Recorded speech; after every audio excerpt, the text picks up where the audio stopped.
We tend to think of sitting as a resting state, but the moment you sit down, you initiate an active deformation of your spine. When you stand, your lower back maintains a natural inward curve, but transitioning into a seated posture rotates your pelvis backward, instantly forcing that natural lumbar curve to flatten out. This L4-L5 biomechanical analysis shows what happens next. Flattened posture concentrates weight onto lower discs, triggering a 185% spike in compressive forces. Here, hydrostatic forces shift backward, driving the nucleus pulposus against the disc's rear wall. This simple, everyday act of slumping at a desk initiates a high-pressure, 30-day mechanical countdown toward tissue failure. Intervertebral discs are avascular, meaning they don't have their own blood supply.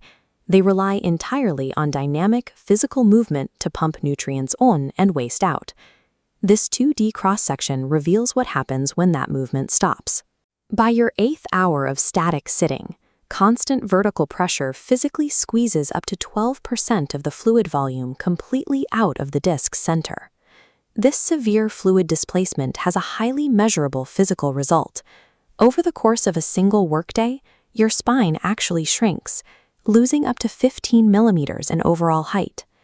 At the same time, the ligaments holding your spine together undergo something called viscoelastic creep. Held under constant stretching tension for hours, these thick bands of collagen slowly deform and lose their elasticity. To prevent your spine from collapsing, your lower back muscles lock into a state of constant isometric tension. This low-grade clenching pinches off delicate capillary blood flow, starving the tissue of oxygen and flooding your lower back with stiffening lactic acid. By the end of week 1, the spine has lost its internal fluid cushioning and its ligamentous stability, leaving the rigid, exhausted paraspinal muscles to bear the load alone. Entering the 2nd week, the body begins permanently adapting to the chair. Look at this wide anatomical view of the seated pelvis and lumbar spine. According to Davis's law, soft tissue models along lines of stress. Because your hips are locked at a 90-degree angle for 10 hours a day, the heavy psoas muscles at the front of your hips structurally shorten and adapt to this folded state. This structural shortening triggers a severe neurological side effect.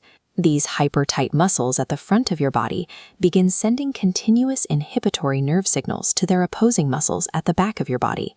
This neural schematic shows exactly how that pathway functions.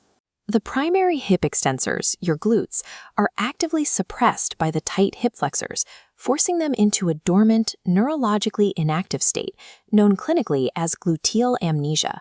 With your massive glute muscles knocked offline, the smaller hamstrings and tiny lumbar erector muscles are forced to overcompensate just to keep your trunk stabilized when you stand up or walk. By day 20, your body's primary heavy lifting engines have been neurologically deactivated, shifting an unsustainable amount of mechanical strain directly onto the fragile lower back. As the timeline enters the final 10 days, the cumulative strain of fluid loss and muscle inhibition reaches a critical threshold. The protective concentric collagen rings holding the disc together, the annulus fibrosus, can no longer contain the load. Under the relentless outward strain, the tense collagen fibers start slowly fraying, separating layer by layer before finally snapping apart completely. The structural wall fails. The internal disc material violently breaches the weakened outer rings and bulges outward into the narrow spinal canal. Looking at this wide view of the lower spine, you can see the anatomical collision. The bulging disc material crashes directly into the highly innervated outer annulus and compresses the adjacent L5 or S1 spinal nerve root.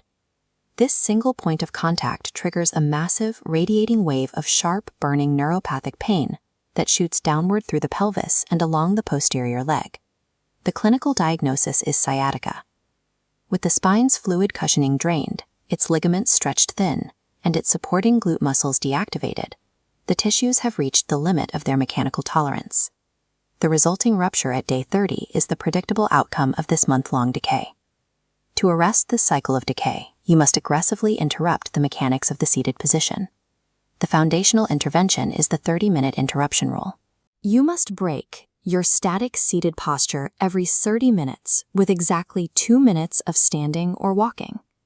This chart tracking ligament deformation illustrates the exact mechanism. Stepping away from the chair resets the viscoelastic creep pulling at your ligaments and forces microvascular perfusion to wash out the accumulated lactic acid in your muscles. When you are sitting, you need to alter the geometry of the load. Adjust your office chair to a 110-degree recline, making sure the lumbar spine is fully supported. This specific angle alters the physics of the posture, distributing upper body weight onto the backrest and lowering the axial load on the lumbar discs. Finally, to reverse the neural shutdown, you have to break the inhibition pathway. This requires combining a static stretch of the front psoas muscle with a forceful isometric contraction of the glutes to wake the heavy lifting muscles back up. A desk-bound lifestyle applies a constant, measurable strain to your skeletal system. Surviving it requires strategically interrupting the body's physical deformations before that 30-day countdown reaches zero.